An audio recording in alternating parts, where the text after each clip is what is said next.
Hi, my name is Paige. Welcome to my channel. So my friend Randy Lynn asked me in my recent bullet journal video if I could show a few different ways on how to create a daily page count tracker. And so I decided to put that in a little video, and I'm hoping to make this a series. So if there are any other videos that you want me to give you ideas for, let me know so I can give you some options on ways you can include them in your reading bullet journals. So this is my practice reading bullet journal. This is not one that I'm going to be using personally.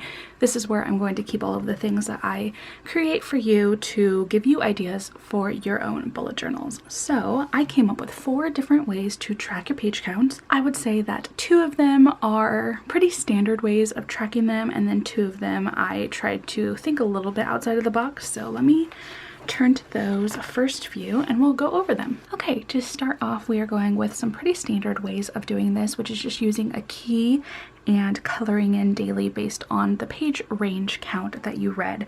So down here we have a key that each color is coordinated to about 50 pages or so. You can decide how you want your key to look, how many colors you're going to include, but I just drew out a grid that went from 1 to whatever the last day of the month is and put that all the way across. I've seen people use this in many different ways for their moods, their daily habit trackers and stuff, so I figured that this would be a really easy way to include this for your daily pages read, because it'll fit onto one page and it will be really easy to keep count of. It's personally not my favorite though, because you don't get an exact count, but if you wanted to, you could use a darker marker or a white gel pen on top of each day to write in the exact number. And then down here is where you can total up each month and how many pages you read each month, if that is something that you would choose to do. And that's pretty much the same over here. Instead of this grid format, I decided to go ahead and just draw out the calendar for each month and use the exact same key and color coordination, just because those are the ones I grabbed out of my jar, and color coordinated each day of the month that way. And I left a spot down here so you can total up everything and have your grand total at the end. That's something I forgot to include on this page, but I'm sure you could fit it somewhere if you decided to make either one of these. But I felt like these were pretty standard ways to do it. This one you might have a harder time keeping track of exact page counts, so you might have to use a different notebook or something to write down each exact daily count, or maybe you can put them in your phone or on Notion or something. But I figured these would be some simple ways that you can track your daily pages. I've seen it done for different things in these types of setups. So let's go on to some of my other options. So if I were to have put a daily page tracker in my bullet journal, I think this is what I would have gone for. So I took every single month and I split it up into 2 columns so that you could write 1 through 31 or 1 through 28, whatever it goes down to, and you have a space next to each date where you can write the exact page amount that you read. I personally really like that, so then I don't have to look back if I want to do a statistics video and try and guess how many pages I read or add up all of the books and whatnot. So you can just see every exact amount that you read per day. You can see any trends on how many pages you're reading at the beginning of the month, end of the month, and I included a space over here that you can write the totals and the grand total for your pages read over the year. And this also had quite a bit of extra space, so I went ahead and put some page count goals that you could remind yourself on how to stick to your reading schedule, your reading plans. I wrote down some ideas like read for 30 minutes a day, hit a minimum page count of 50 pages per day, read every night before bedtime.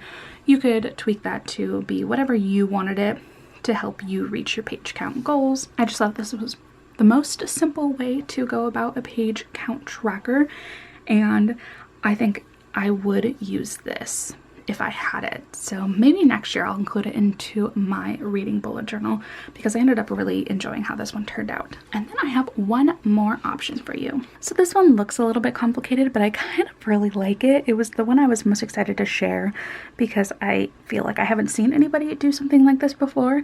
But essentially I made a key where every single month has a coordinating color. So throughout the month you would go ahead and mark a dot for wherever you read. So if you read 200 pages on the first of the month, you would just mark a little colorful dot, and you would continue doing that throughout the entirety of the month. And then you would go in and create your line graph for the month. Then for the next month, you would use your next color and track how many pages you read per month and make it a line graph. You don't have to do the line graph element. I feel like it might get really messy with 12 months on top of each other, but I thought it would be kind of a fun and colorful way of keeping track of it. It would also look really cool if you just saw a whole line of how many dots you read throughout the year and see the different trends on every single day of the year and how many pages you were reading on the 5th of the month versus the 20th of the month. So I thought that this would be a really cool visual representation of how to keep track of your pages, and all you would have to do is just come in with a marker and draw a little dot every single day. And again, I left a space so you could write all of the totals for each month, and you can write the grand total at the end. Before I let you go though, I just wanted to give you some of the dimensions for each of these pages. If this is something that you would like to include in your journals, let me know if there's anything else that you would like me to include in future journals so that I make sure that I write everything down for you so it's easier for you to create in yours. But for this first one, the grid right here is 24 spaces across by 31 spaces down, and then I just etched out each of the dates at the bottom to match up with how many days are in each month.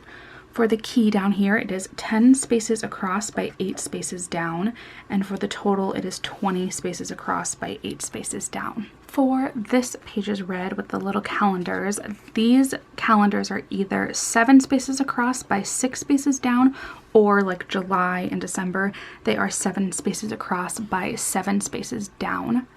And the key down at the bottom is 10 spaces across by 7 spaces down. For the daily page tracker, that is personally my favorite, each of these small little calendars are 6 spaces across the top and 16 spaces down.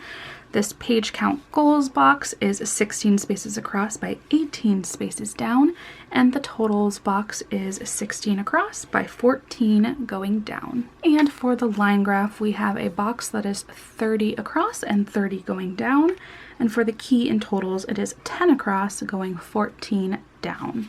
Let me know in the comments which one of these trackers is your favorite and if you could see yourself using any of them. And definitely let me know if there are any other trackers that you would like me to try and figure out and show you a different option for in this journal so you can use it in your own reading journal. But thank you, Randy Lynn, for giving me this idea, and thank you to everyone who comments and lets me know what else they want to see. But yeah, this is a short and simple one, and I will just see you in my next video. All right then, see you later.